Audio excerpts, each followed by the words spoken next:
ಇಲ್ಲ ಅಂದಿದ್ರೆ ನಮ್ ದೊರೆ ಹೆಂಗ್ ಬದುಕ್ತಿದ್ದ ಗೊತ್ತಾ? ಗೊತ್ತಜ್ಜಿ, ಸ್ನೇಹಕ್ಕ ಕಂಠಿ ಸಾಹೇಬ್ರು ಇಬ್ರು ಒಬ್ರನ್ನೊಬ್ರು ತುಂಬಾ ಇಷ್ಟಪಡ್ತಿದ್ರು. ಸ್ನೇಹಕ್ಕ ಸಾಹೇಬ್ರನ್ನ ಮಗು ತರ ಪ್ರೀತಿ ಮಾಡಿದ್ರೆ ಸಾಹೇಬ್ರು ಅಕ್ಕನ್ನ ತಮ್ಮ ತಲೆ ಮೇಲೆ ಹೊತ್ಕೊಂಡ್ ಮೆರೆಸ್ತಿದ್ರು. ಸಾಹೇಬ್ರು ಅಷ್ಟು ಚೆನ್ನಾಗಿದ್ದವ್ರು. ಆದ್ರೆ ಈಗ ಕುಡ್ಕೊಂಡು ಯಾರ ಮಾತು ಕೇಳ್ದೆ ದಿಕ್ ತಪ್ತಿರೋ ಮನುಷ್ಯ ಆಗ್ತಿದ್ದಾರೆ. ನೆನೆಸ್ಕೊಂಡ್ರೆ ತುಂಬಾ ಬೇಜಾರಾಗ್ತಿದೆ ಅಜ್ಜಿ. ನನ್ನ ದುಃಖನೂ ಅದೇ ಕಣವ. ನನ್ನ ಕಂಠಿ ಮೊದ್ಲಂಗೆ ಹಾಕ್ಬೇಕು, ಅವನ ಸರಿಗೆ ದಾರಿಗೆ ತರಬೇಕು ಅಂದ್ರೆ ಸ್ನೇಹಂತರ ಗಟ್ಟಿಯಾಗಿ ನಿಂತ್ಕೊಂಡು ಅವನ ದಾರಿ ತರೋದಕ್ಕೆ ಆ ಮನೆಯಾಗ ಯಾರೂ ಇಲ್ಲ. ಬಂಗಾರು ಹುಷಾರಾಗಿದ್ದಿದ್ರೆ ಎಲ್ಲ ಸರಿಯಾಗಿರೋದು. ನೀವೇನು ಯೋಚನೆ ಮಾಡಬೇಡಿ ಅಜ್ಜಿ, ಬಂಗಾರಮ್ಮವರು ಆದಷ್ಟು ಬೇಗ ಹುಷಾರಾಗ್ತಾರೆ. ಸಾಹೇಬ್ರು ಕೂಡ ಮತ್ತೆ ಸರಿ ಹೋಗ್ತಾರೆ. ಬಂಗಾರು ಹುಷಾರಾಗೋವರೆಗೂ ಅವಳನ್ನ ನೀನೇ ನೋಡ್ಕೋಬೇಕು ಕಣವ. ಸಿಂಗಾರು ಬಂಗಾರಕ್ಕೆ ತೊಂದರೆ ಕೊಡೋದಕ್ಕೆ ಯಾರನ್ನ ಬೇಕಾದ್ರೂ ಸಲಾಕೆ ಮಾಡ್ಕೋತಾಳೆ. ಮನೆಯಾಗಿರೋರು ಎಲ್ಲರೂ ನಮ್ಮವ್ರೆ. ಆದ್ರೆ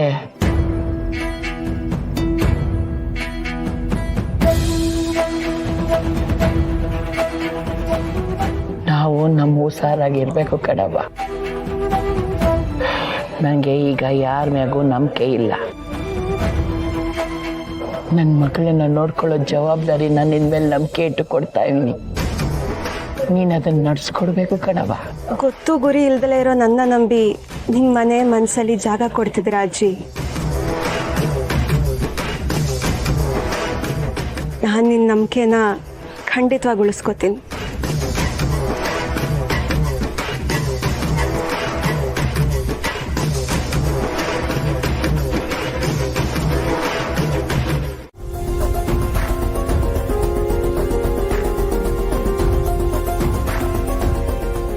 ಏನ್ ವಿಷಯ ಅಜ್ಜಿ?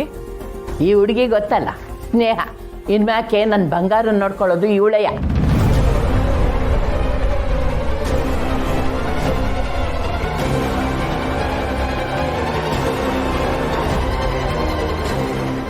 ನಿಮ್ಮ ಮನ್ಸಾಗೆ ಏನು ನೋಡ್ತಾ ಇದೆ ಅಂತ ನನಗೆ ಚೆನ್ನಾಗಿ ಗೊತ್ತು. ಮನ್ಯಾಗ ಇಷ್ಟು ಜನ ಇರುವಾಗ ಇವಳನ್ನ ಕರ್ಕೊಂಬಂದೆ ಅಂತ ತಾನೇ.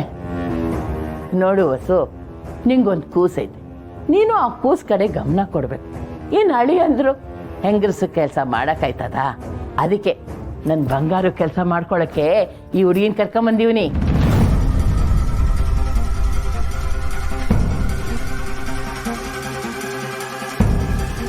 ಅಜ್ಜಿ, ನಾನಿದ್ನಲ್ಲ ಅಜ್ಜಿ,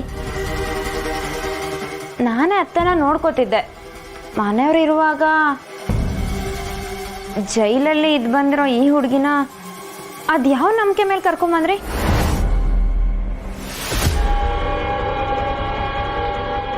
ನಂಬಿಕೆ ಅನ್ನೋದು ಮಾತನಾಗಿರಕ್ಕಿಲ್ಲ ರಾಧ, ಮಾಡೋ ಕೆಲಸದಾಗಿರ್ತೈತೆ.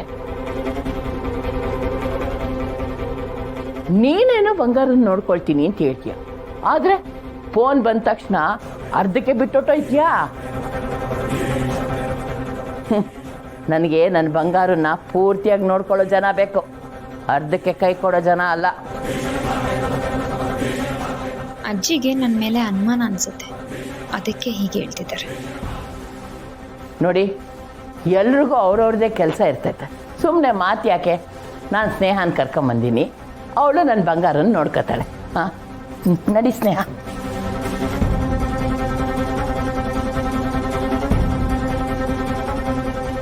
ಅಲ್ಲ, ಈ ಅಜ್ಜಿಗೇನು ಬುದ್ಧಿ ಇಲ್ವಾ?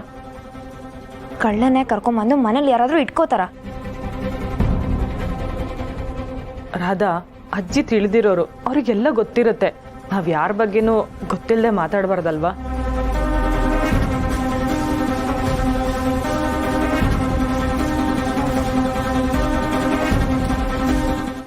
ಅಣ್ಣ, ನನಗೊಂದು ಅನುಮಾನ. ಈ ಸಿಂಗಾರಮ್ಮ ಮಾಟ ಮಂತ್ರದವ್ರನ್ನ ಯಾರನ್ನಾರು ಹಿಡಿದು ಮಾಯ ಆಗಂಗ್ ಮಾಡ್ಕೊಂಡವಳ ಹೆಂಗೆ? ಮುಂಚೆ ನಿನ್ ತಲೆಗೆ ಹಾಕ್ಲಿ ಅಂತ ಯೋಚನೆ ಮತ್ತು ಮತ್ತಿನ್ನೇನಿಲ್ಲ, ನಾವು ಭೂಮಿ ಒಳಕ್ಕೊಂದು ಬಿಟ್ಟು ಬೇರೆ ಎಲ್ಲ ಕಡೆ ಜಾಲಾಡಿದ್ವಿ, ಆದ್ರೂ ಕಾಣ್ತಿಲ್ವಲ್ಲ.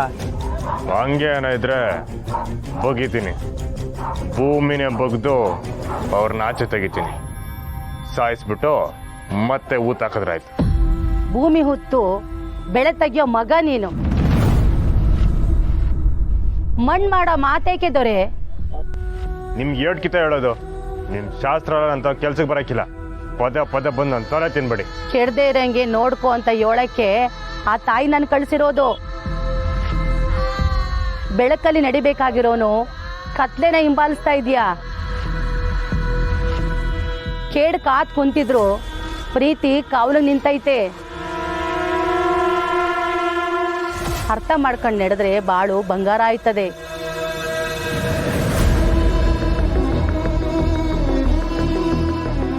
ನನಗೆ ಅಂತ ಇದ್ದಿದ್ದು 2 ಜೀವಿಗಳು, ಅದ್ರಾಗ ಒಂದು ಜೀವ ನನ್ನ ಬುಟ್ಟೆ ಹೊಂಟೋಯ್ತು.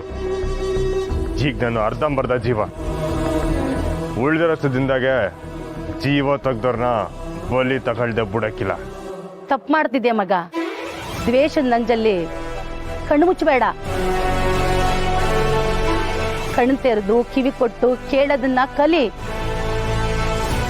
ನಿನಗಾಗಿ ಮಿಡಿಯೋ ಹೃದಯ ಈ ಜಗತ್ತಿನಲ್ಲಿ ಇನ್ನೂ ಐತೆ. ಅದು ನಿನಗೆ ಕೇಳಿಸ್ತದೆ. ಕಣಿ ಹೇಳ್ತೀನವ್ವ ಕಣಿ, ಕಣಿ ಹೇಳ್ತೀನವ್ವ ಕಣಿ.